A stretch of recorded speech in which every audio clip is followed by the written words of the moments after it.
how to brush your dog during the zombie apocalypse. So, can't go to a groomer, can't find anyone, your dog's overdue, you're starting to worry about your dog maybe having to get shaved when they go back to the groomer. This is, if you're not already brushing your dog at home, this is a quick tutorial on how to brush your dog. Hopefully, if you've got a dog with fuzzy fur, you've already got some brushes. Maybe you bought them and you tried using them, maybe you didn't. No judgment, it is what it is. So hopefully, you have a slicker brush. This is, full of hair, but it's only his. He's the only dog I own with fur. So when you want to brush your dog, you pull the coat up. It helps if they like to be cuddled because you can hug them right into you. So you pull the coat up and then you start at the bottom and you just brush down in layers.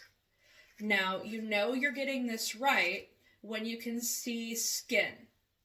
That's the big thing. If you're brushing and you can't see skin, you are not getting all the way to the coat. And I'm sure most of you have had to deal with thinking your dog's coat is good, and then the groomer puts their hands on him and go, oh wow, we are super mad and we have to shave everything off. That's because this area between the skin right here and the long hair that you are brushing gets matted. And when it gets matted against the skin, the only thing we can do is get under the mats, which leaves you what? Nothing but skin.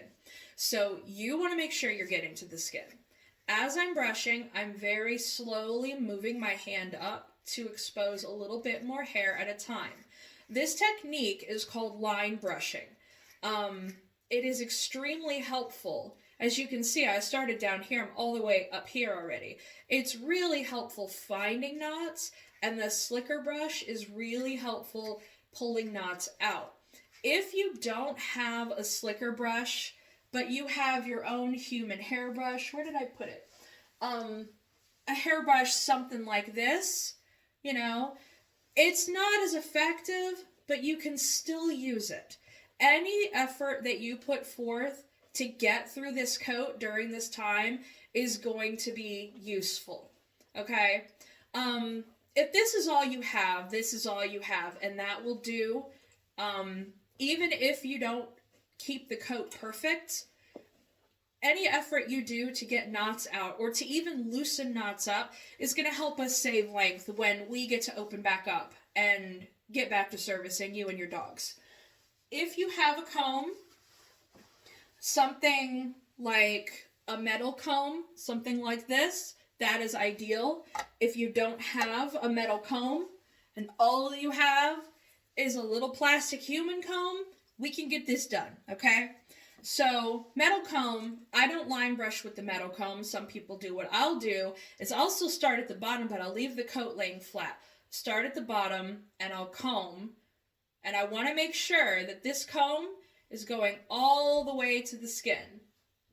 And that is how you check to make sure that you've got your knots out.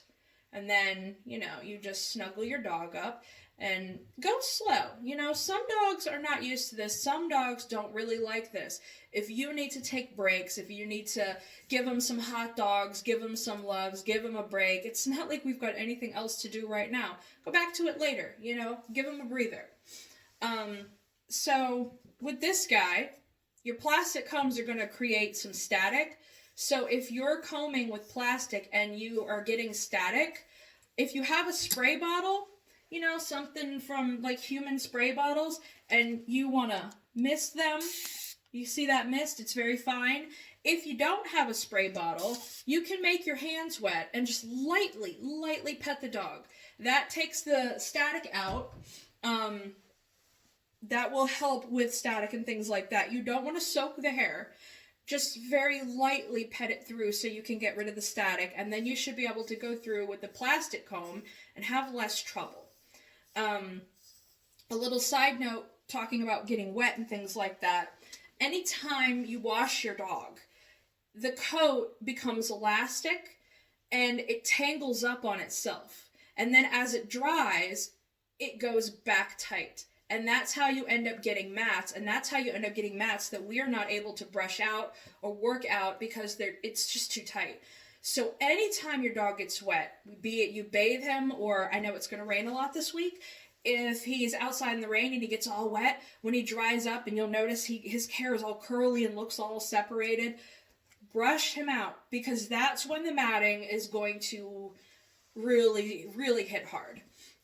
If you have a dog that doesn't like his legs messed with, if you are behind him and you take his leg out like this, it is easier to work with him because he backs into you, okay? So if you have a dog that's not a big fan of feet and legs, put him into you when you brush him. You can do the same thing over here. Now remember, when you're taking legs and things like that, don't crank on him, don't twist him up, don't do anything where his feet don't naturally move. You know, his natural range of motion is like this and like this. You don't want to hurt your dog, so don't do anything outside what is natural for him. Or her, sorry. This is a boy, so I'm just saying him. Same thing with the back end. If your dog doesn't like the back end being messed with, if you have him against you, you can put your arm under him to help stabilize him. You can even reach around him with your brush, and you can get all this done. You can grab a leg and move it forward within his range of motion. And this is all a good way to handle your dog without having them flipping all over the place or, going crazy. Another side note, if you have a dog that bites you for this process, that's a whole different ballgame. That's a different situation. Don't get bit and don't hurt your dog just to brush them out. And severe matting is qualifiable as a medical condition. If you have to go to a vet and have their on-staff groomers take care of your dog, that's fine. On-staff veterinary groomers are often very well educated and very talented and should not be shortchanged about this. But just a reminder, when we all come back into business, please come back. A lot of us are going to be having a really hard time catching up. We're going to have a really hard time getting our feet back off the ground after this. Your loyalty is really appreciated. We love you, we miss you, and we can't wait to see you again. So hopefully this helps.